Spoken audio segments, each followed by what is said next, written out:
Hello and welcome to the Business Buying Brit podcast, episode 5. If you are looking to build wealth through buying and operating small businesses, this is the place for you.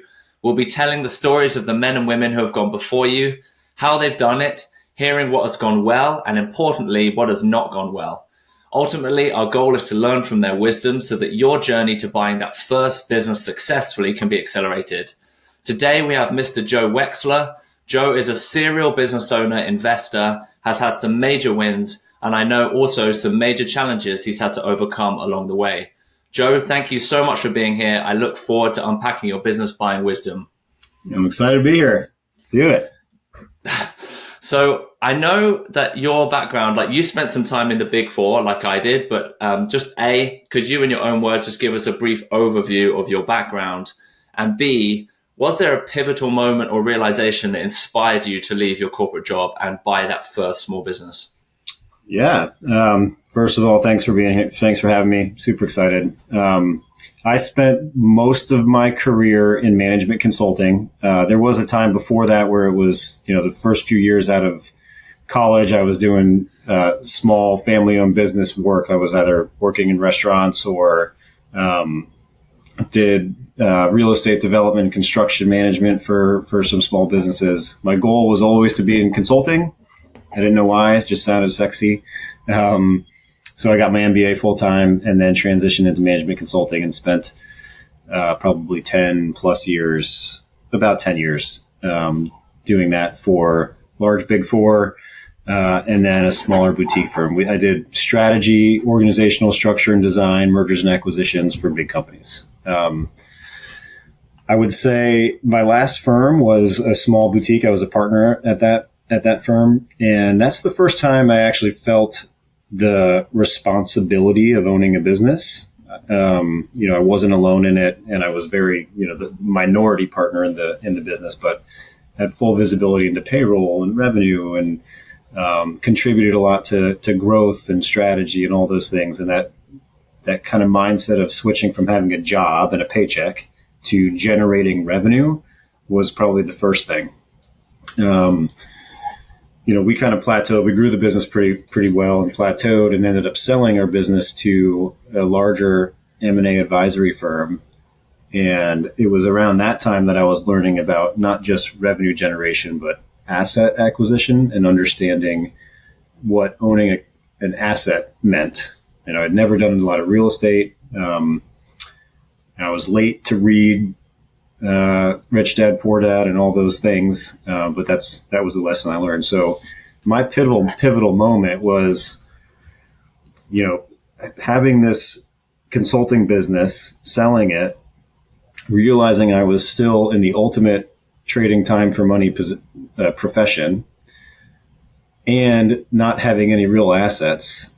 And that's when I kind of decided to leave consulting. I took the sale of that business as an opportunity to take my exit, and with the goal of buying businesses. I think my original vision was, I want to ultimately own a portfolio of operating companies that operate with relative autonomy, that I would still be engaged in, but have good management teams and kind of sit there and provide the resources, the strategy.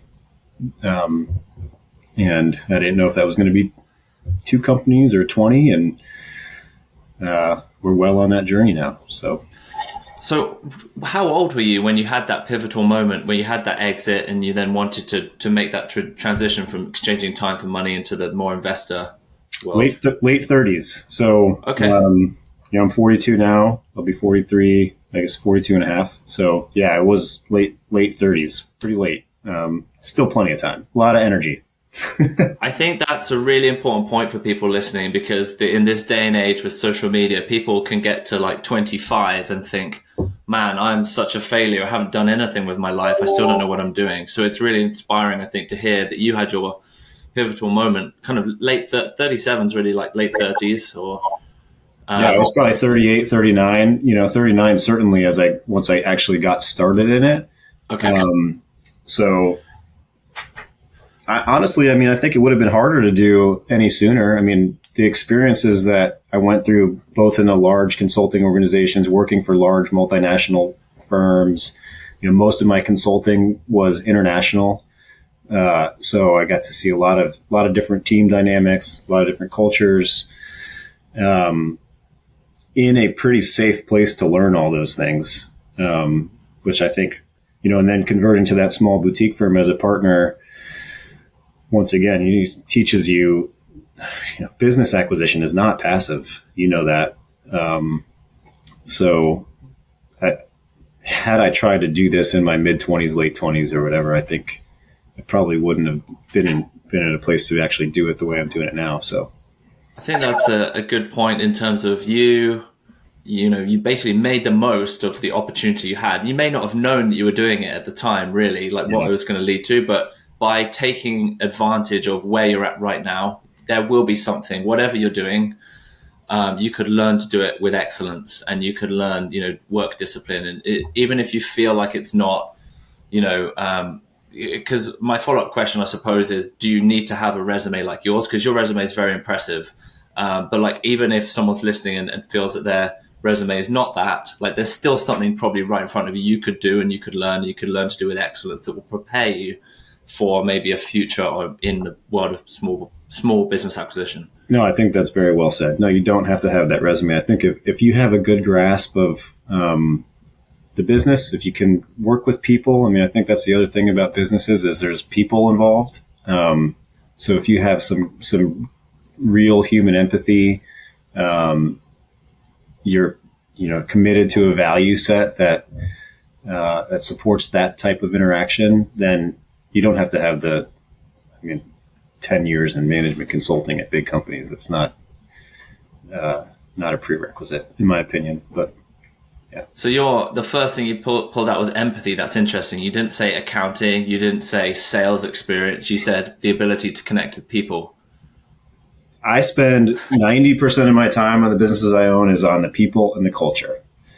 Obviously, we get into systems and some of the, tactical day-to-day stuff of how we run the business. But if you don't have people that are buying into a shared vision and establishing that credibility and the loyalty from them, you can buy a business and run it and be the one doing all of the work, but you'll never scale that way. So all of my energy, certainly early on, goes into those people and those relationships. 100%. That's good. I like that a lot. Yeah. I always say to people that buying a business is not, people think it's a thinking game. I say it's a thinking and a feeling game. Like on the Myers-Briggs, it's kind of helpful to be somewhere, right in the middle, because yes, you need to be able to analyze numbers, and that's what people know straight off the bat. But actually, you have to be able to feel out the atmosphere of the business you're potentially about to acquire. What is the culture like? Is there anything that's toxic here that would be a major red flag in future or cause problems? And all of that is just as important as like putting a really good spreadsheet together. Absolutely. You start with the numbers to know high level if it's a right fit, if it makes sense, but that's only a part of the story, to your point. So It's really critical, not only important, but it's critical. You talked about some of the successes. One that might have been a challenge or an opportunity is I bought a business where I didn't spend enough time. I wasn't really given the chance to, and this is we can talk about like where in the process do you get to meet some of the team and all that. But I bought a business that I ended up having to turn over the entire staff in the first 4 months. Talk about walking into something that, needs a little bit more love than you need to. Now, the seller was, pretty forthcoming from the beginning. It's not like he misrepresented anything. But we did expect a little bit more from the existing team. And we hired for culture, for fit, for energy, all the things that, it's obviously skill set, but that was just table stakes. The other things that you have to look for. So this is perfect segue into, you've had your exit, you've decided you don't want to just trade time for money anymore, and you want to start buying businesses. You don't know if it's 2 or 20, like you said. Is this the start of Blue Line Ventures? Was yes. This the start of it here? Okay. Correct. So this was the first kind of, venture into this world. And then this company that you're speaking about now, where you had to replace the entire staff in the first 4 months, which sounds like we probably should unpack that more. But was that your first business acquisition as well? No, it was not. No. Okay. Thankfully. Yeah. So you had some experience at that point. Could you tell us about that first deal then? Once you made that decision, how did that come about? And then like, how did you identify it as the right business to enter into this world?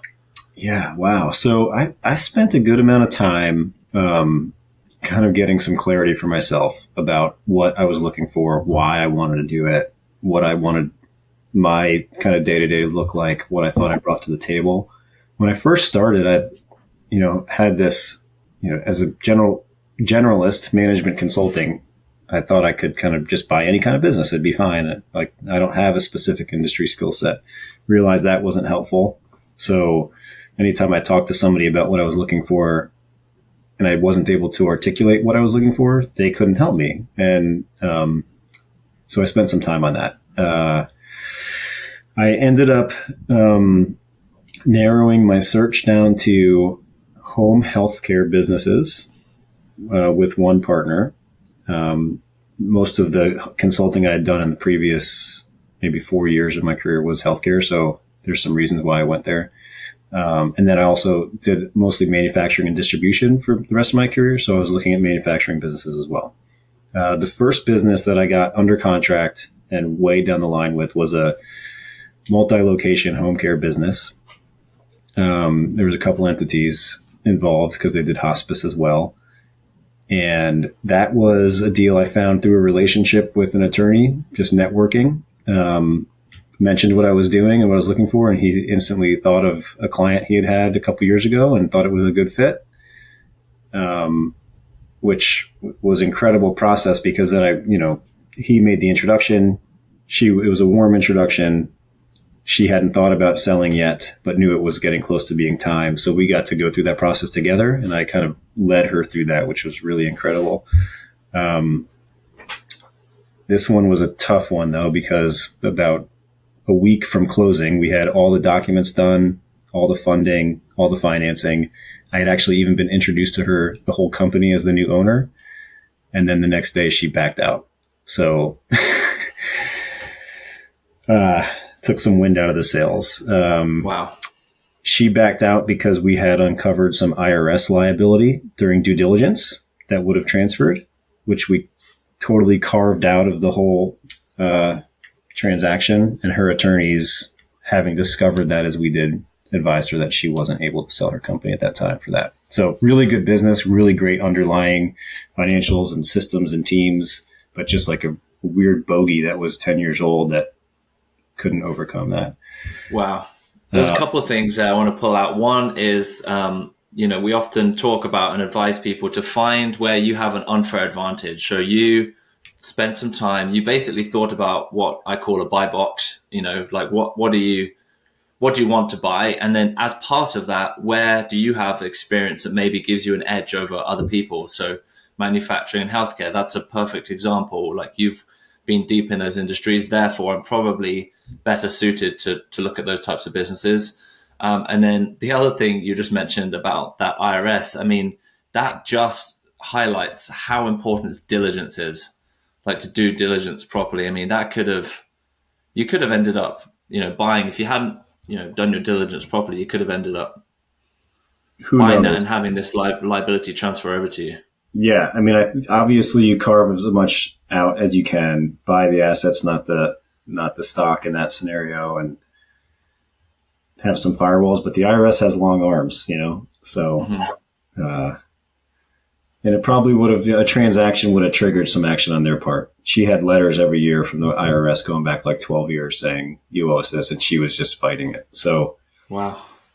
That one it was such a good learning experience, James, because, we got, it allowed us to go through the whole process, right? LOI, due diligence, purchase agreement negotiation, asset allocation, financing, SBA, everything. Just because we didn't close, it was still kind of a good experience to have actually done it, not just hear about it. Obviously, I had kind of put a ton of energy into that. So one thing that I learned also was, because I was so excited about that one, I had slowed down my search and kind of stopped all that stuff. So then it like when it actually dropped, like, oh man, now I've got to start again. It's not like I can just kind of keep it going. So now I'm a little bit more intentional about, even if I'm not actively looking, I'm still keeping the muscles flexed on that. I guess the downside there is, it's like you wait all this time for a bus and 2 or 3 come along at once. I have a good friend who's been waiting for a business, and then the first one actually went through, but he wasn't sure for ages. So he continued to look, and now he's buying basically 2, one right after another, which is another consideration, because sometimes that also isn't wise. Sometimes that can work really well. But I guess it's better to have too many options, and then you can whittle down based on your risk appetite versus just a completely empty pipeline. Yeah. I mean, if you don't keep looking, then nothing's going to come. So yeah, I guess it's a balance there. So the first business I did. I was going to say, did that knock you? So yes, it was upsetting. You were kind of emotionally involved. How long did it then kind of take you out of the game? Like, how long did it take to, first of all, get your mindset like, okay, I've got to pick myself up and go again? Yeah. And then how long did it take to find the next one? Yep. The mindset, maybe a week. I mean, I kind of let myself feel sorry for myself for a few days, and then just jumped on the horse. Time from me kind of deciding I was going to buy a business and learning about it to when that first one would have closed was probably about 9 months. And then I closed on my first business 6 to 7 months after that one would have closed. Maybe not quite that long. It's about 6 months. Were you working during this period, or were you able to live off the exit that you'd had previously? I was not working. I was able to live a little bit off of the exit, but I also, Blue Line does also M&A advisory work. So one of my thoughts there was start Blue Line Ventures to offer some M&A advisory, which obviously leans on the experiences management consulting I had, to do 2 things: provide provide cash flow, potential opportunity to put into an investment bucket, but also to provide leads and source opportunities for the acquisitions. So I was making a little bit of money doing independent consulting throughout the time. So I wasn't like, my cash balance wasn't going up necessarily, but it also wasn't really going down, which was nice. But I had no other income and no other JOB. Okay, because I'm thinking for listeners here today, most will not have had an exit. So it is possible you were doing bits and pieces of consulting. Yes, there was strategy behind it. Like, it could be a source of deals, but there was some work going on. One thing I learned is it actually made it harder for me to get financing, to be honest. Like, if I had a job and I was doing this and able to prove some income, it would have made me more bankable. It didn't preclude me from getting loans, obviously, but it was a little bit tougher. That's a great point as well. Like, once you leave your W-2, your day job or career, to come and be a full-time investor, if you have real estate investments or any kind of investments, banks all of a sudden do not like you anywhere near as much as they did when you have a secure W-2. Yeah. I can speak firsthand to that. It's just part of it. And then you slowly have to then start building up again. Correct. Yeah. It's so interesting. They want you to buy, if they're going to buy a business, they're investing in you, and they want you to make sure the business succeeds, but they also want you to have another source of income, so you're not relying on that business. For me, it doesn't make a whole lot of sense. But yeah, and we always go back to the fact that W-2 isn't necessarily secure as well. Like, there's no reason that is necessarily more secure. But anyway, that's a whole nother topic. So then it took another 6 months to find the business you actually closed on. Like, how did that process go in comparison to the first one? What did you learn from the first almost deal that you then applied to the actual deal that you closed on? Yep. Great question. I think, again, having gone through the whole process except for closing made it easier to do some of the evaluation on opportunities, know how the time period between an LOI and a purchase agreement would go from due diligence and things to look for on that front. I mentioned the first one was a kind of off-market, referral-based, privately sourced opportunity. The first business I closed on was actually listed with a brokerage, manufacturing business in North Carolina. And with this one, I mentioned before that I was looking for manufacturing, so it kind of fit the overall picture of what I was looking for. But really, again, it came down to the people. So I met the seller and a couple people on the team, and just got a really good feel about them. He, I think, had a really good feeling about us. This is something I did with partner, and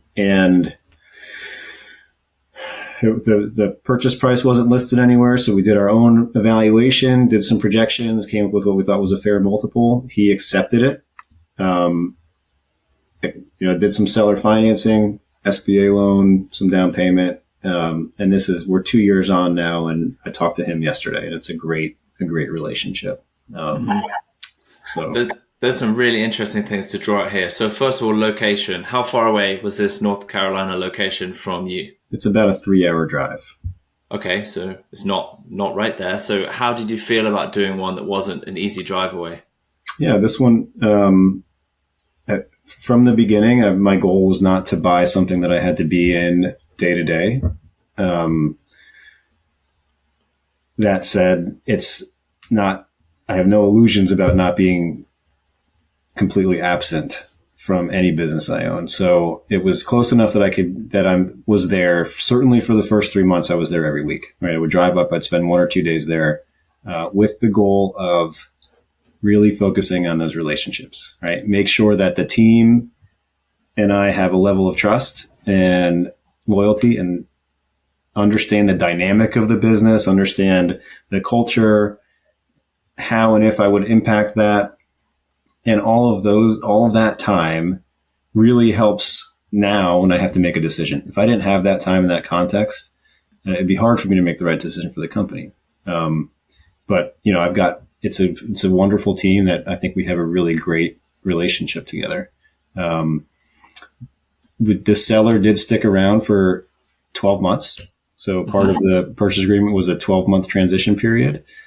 He went from 100% in the first 3 months to 75% time to 50% time to 25% time. So we weaned him off. And one of the things that the seller note was tied to is his support of finding, hiring, and training his replacement as general manager.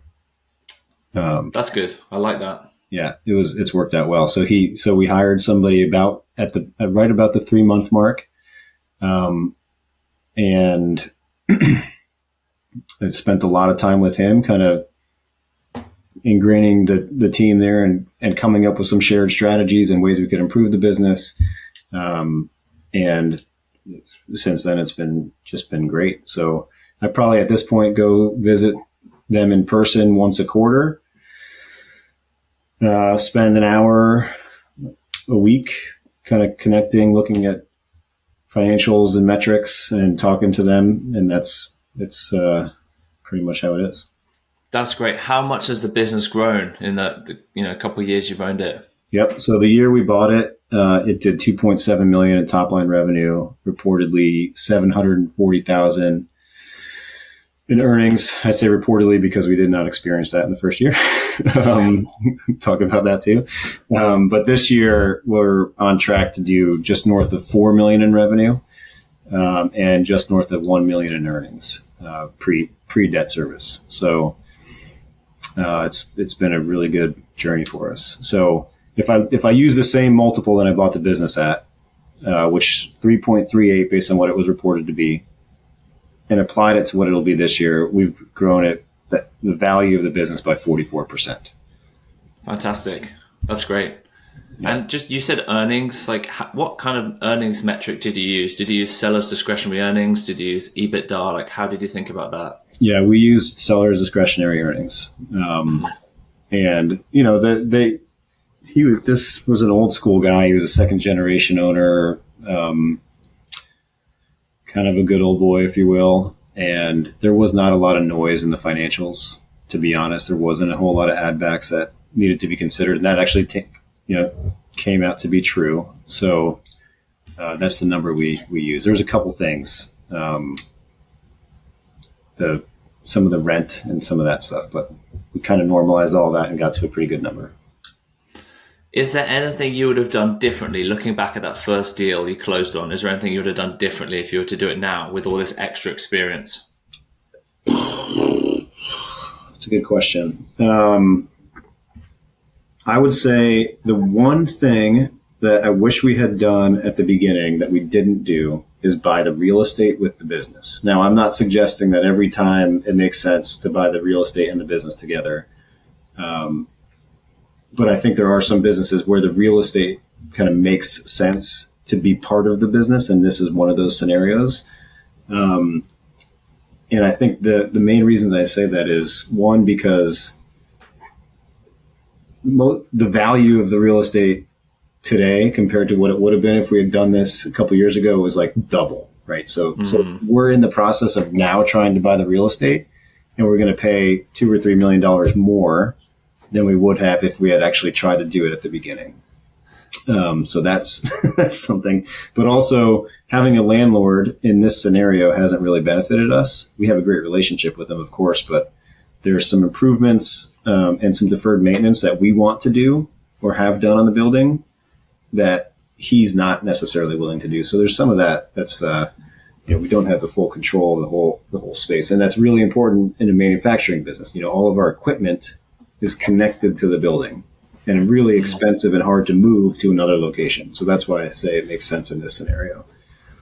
So if you'd done a transaction that included the real estate, you'd have probably tried to get an SBA, probably a 7A one of the advantages is you can stretch the amortization period from, say, a 10-year to up to a 25-year. Right. I'm just looking for a silver lining here for you, because not every situation is the same, but by buying just the business first, and then, yes, of course, it's painful to pay $2 or $3 million more now. Did you de-risk the move for you? So you didn't just jump in with 2 feet and buy a building and business? I'm just trying to absolutely make you feel better. The fact that there is a lot of deferred maintenance on the property, there's definitely the landlord's definitely had some challenges even since we've been in there, where he's had to rectify some infrastructure on the property. There's other buildings on the property. It's a pretty large swath of land that has other tenants on it. We're the primary tenant, of course. And I think, to your point,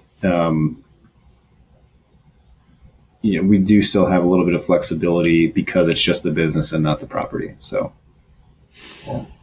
okay. So that is a great overview. So thank you. One thing I really want to go back to is you referenced it wasn't your first business purchase, but was it your second business purchase where you had to replace the whole staff in the first 4 months? I want to, I guess, and that was second business purchase, right? Yeah, this was after the manufacturing company. So I guess, how long did it take you to decide you wanted to buy a second business and then actually close on it? And then I really want to get into kind of some of the weight aspect of like the emotional side of like having that level of stress on you, because, partner in a consulting firm, great salary, I imagine. And then you've already got now one business, which, you're trying to grow. But like, I know that there's a different kind of weight as a business owner. You have to make payroll every week, and then to have to replace the whole staff. I just feel like that would be so valuable for people to hear that, like, some of these really hard times do happen. And like, how did you, for those that are on audio, like Joe's wincing right now. So I'd love you to unpack that for us. So this was actually a home care business. So we stayed pretty true to that thesis and continued to look for home care businesses. I found this business actually through a mail campaign that I did. So in this industry, all the businesses are licensed and publicly listed, so it's easy to find the list of businesses that are out there. That's not the case in all industries.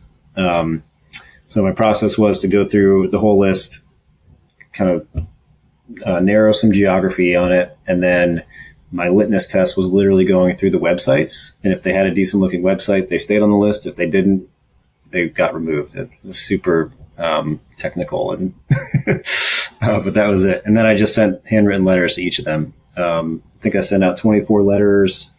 Half a dozen got returned. They never reached the destination. I probably had half a dozen conversations out of that, which was a surprising return. 2 of them led to negotiations. 1 led to a closed LOI and deal. Pretty small company. about $1 million. It was $1 million acquisition. So yeah, pretty small, doing about 1.4 in revenue, something like that, and like 250 in earnings, somewhere in there. And the seller had acquired this business 3 or 4 years prior from the founder, who is still around. And he had done some things to really kind of step up the marketing, convert our payer mix, like done some pretty good things for the business, but it wasn't his passion. It was an investment. And he was fine the way things were, but he was getting back into a day job, and just kind of the timing of my letter arriving on his doorstep was just kind of good, right? I don't think he was really thinking about selling, but we met a couple times, seemed to get along well, and he was open to it. Now, he was pretty clear from the beginning, like, the person who runs the office is fine, is good. She does a good job. She keeps things together, but she's probably not the answer if you're looking to grow. And he kind of walked us through the key people in the office with that kind of level of clarity. And we had a chance to meet one of them, and the woman that was the founder, who still worked in the business, and got a good level of comfort with her. Ended up closing. Happy to talk through the terms. A little bit different than that first one. And the team that we inherited was just that. They were fine. They were kind of keeping it afloat. But you could also see they were lazy, and like the trend coming into the transaction was down, which it was hard to see. And did you uncover that in diligence that the results were coming down, or was that a surprise to you once you had the keys and you actually? I would say that the numbers weren't going down until after the sale, but all of the habits and the behaviors of the several months leading up were manifested after the closing. Does that make sense? The previous seller was totally hands off. He was absentee, and not that it wasn't really a falling knife. I wouldn't say it wasn't a turnaround situation, but it was close. And the woman that ran most of the office ended up needing to leave the city for family reasons. So that was, that probably accelerated our need to turn things over. And honestly, like when you're first in a business and you're a few months in, you're still learning it and still trying to figure out, like, how does all this work? What's the flow of this? What's my team look like? So I hadn't really fully gotten indoctrinated into the business yet when she was like, I got to leave. So we kept her on remote for a little while, and then just started recruiting right away. And slowly everybody else, we were like, okay, now's our opportunity. We knew we were going to have to do this. We knew we were going to have to hire or recruit somebody that could actually run this thing and take it to where we want to go. Who's we, by the way? What's your collection of partners here? What's the build up? So me and one other individual own this 50-50. Mm-hmm. It's somebody that I worked with in different capacities over the past probably 6 or 7 years. No trust, like different skill set. He's still a W-2, but still pretty engaged. Different partner mix than the manufacturing company. So we'll talk about that. So anyway, yeah, we knew we were going to have to recruit to replace the leader there. We didn't expect to have to do it so early. But we kind of embrace it as an opportunity. And the woman we have running it now is like 20 years experience, run multiple businesses that are way bigger than this one in the same exact industry. And relocated the office, kind of put in brand new culture. We have brand new core values that we rolled out to the entire staff. So there's probably 40 employees in this company, only 2 or 3 that work in the office. But really kind of built it from the top. Like, okay, this is what we want our business to look like. Let's go do this and roll it out, and it's been amazing. So, again, it was hard because we had to make those changes before we actually really understood the business. But I would take it as a gift because now we actually have a team in place that we do believe is getting us to that next milestone. So it was not without stress for sure. We never, we never had to contribute extra capital. We never went into the red, but we got close enough to be nervous about payroll a couple times and things like that. So, yeah. It takes real boldness to make a decision of that magnitude. I can imagine, you and your partner discussing, like, are we doing the right thing here? Like, are we blowing up the thing we've just bought? Like, should we be quote safe and just try and, like, I don't know, repurpose some of these people or train them, or like, I mean, that takes some serious boldness to actually do the full transition. Yeah. I mean, I think, again, it forced our hand, right? We were planning on doing it more slowly and more incrementally over time. Not just putting our feet up and hoping it coasts that way, but we definitely had to take a little bit more massive action sooner than we had anticipated. So, yeah.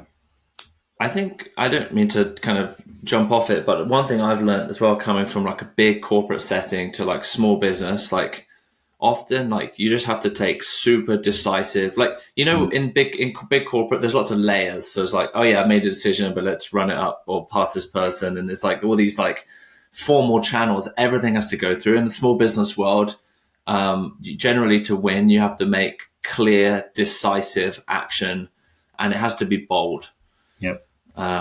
It's just an observation I've had. Yeah. Couldn't agree more. Yeah. There's not those layers. Yeah, there's a lot of decisions. there's you. Yeah. So the best you can do is, I believe, you bring your team along with you and let them participate in some of those conversations. Because if you isolate them from that, then you're really alone on an island. So some of the best leaders I've observed take a team approach to all that stuff and kind of bring their team into the tent rather than just feeling like they've got a command and control from the top. That's good. I like that. I like that a lot. Okay. So what I would love to do is just get an idea of, what does today look like for you? Like, what does your current, holdings landscape look like? And then what are your visions and plans for the future? Yeah, no, it's great. So today, I've got 4 operating companies, and it's been about a year since I closed on one. So I've just kind of let those all marinate and make sure I understand that they're all working well, learn a ton of lessons along the way. The whole time I have been keeping up my search network and that muscle and doing the advisory stuff on the side. And now I'm at a point where I want to go do more. So I've got great teams running these businesses, and I'm out actively searching for new acquisitions. One thing I've learned is, I think kind of the bigger you can go, the better, to an extent. But I just shared 2 examples. One was a $2.5 million acquisition that had a team and a pretty good structure, and it's on autopilot. Not really. We're growing it and doing a lot of things, but the other one had 1 or 2 people in the office that it was very kind of house of cards-y. And that was $1 million acquisition. So my goal is to do things that are north of $3 million, probably upwards of $6, $7, $8 million acquisitions, because of what that scale provides. And it's the same amount of effort, if not less, from this side. So to do that, I am going to bring on investors here soon to help with that vision, and actually create that holding company that I set out to do. So I talked about that at the top, but all the acquisitions I've done have been individual, right? So I own this one with one partner group, this one with another, right? And I don't actually have that holding company structure. I just kind of started, like, okay, I go do this and I'm going to go buy businesses. So now I'm in the process of actually putting that holding company structure in place, which will allow me to do more. Because if I think about adding another incremental side business with a different partner group and all that, like, I don't know if I have the capacity. And it's not because I haven't put that top layer structure over, it's not optimal. So now that's what I'm working on. I think that's a really good point. The more people I speak to that have done this and done it well and successfully, like, the more important is it becomes apparent that you just need to start. Like, don't spend ages setting up all these different holding co structures, and, like, just start.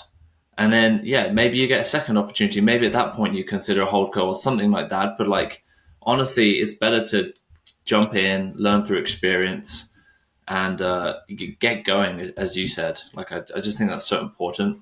So yeah, it's a natural progression for you at this stage. It's like now's a great time for you to set this up and think about the long-term future and vision. Yeah, I think my natural mode is just start. I mean, there's an expression that almost is a mantra for me: leap, and the net will appear. So just like step off the cliff, you'll figure out how to catch yourself. Just got to start, because if you don't ever take that step, it's not going to be there. I was going to ask you as a final question, right? What one piece of advice would you give to someone who wants to buy small businesses and has not yet, done so? Is that it, or do you have any other? I think that's a good one. I mean, that's a good one. I think when I started out, I just consumed as much out there as I could. So I read a couple books, I listened to a bunch of podcasts, and then I just started talking about it. And I found, to my surprise, that once I put it out there, that's what I was doing, resources started coming to me rather than me having to try to go uncover them. So it's just a fascinating thing that once if you say something and you can almost speak it into action, into reality. So leap and the net will appear is kind of a good one. Just don't be afraid to kind of learn and be humble about it, because people will share. I mean, this is, this, you're doing this, but there are so many businesses out there. Mm-hmm. Like millions and millions of businesses that need to change hands in the next decade or whatever. So there's no reason not to share some of these practices, because it's not going to always be competitive. I mean, the things that I'm looking for are not the same things that you're looking for. Even if they are, there's still more than either one of us could take. So just be humble, get information, reach out to James, reach out to me. There's people willing to talk about this stuff. Awesome. Well, thank you so much for being on the podcast today. How can listeners get in contact with you or learn more about you and your companies if they want to reach out? Yeah, I appreciate that. I'm probably most active, actually only active on LinkedIn. Just Joe Wechsler. I don't know what the URL is. Blue Line Ventures is the company. The URL is www.blueline-ventures.com. Where that's all up and running, but we are kind of updating it to reflect the now new holding company strategy. So that's going to be changing over the next month or two, but URL will still work. So awesome. Thank you. We'll put that in the show notes. Thanks for coming on today. It's been great chatting. Great as always, James. Good seeing you. Thanks for having me.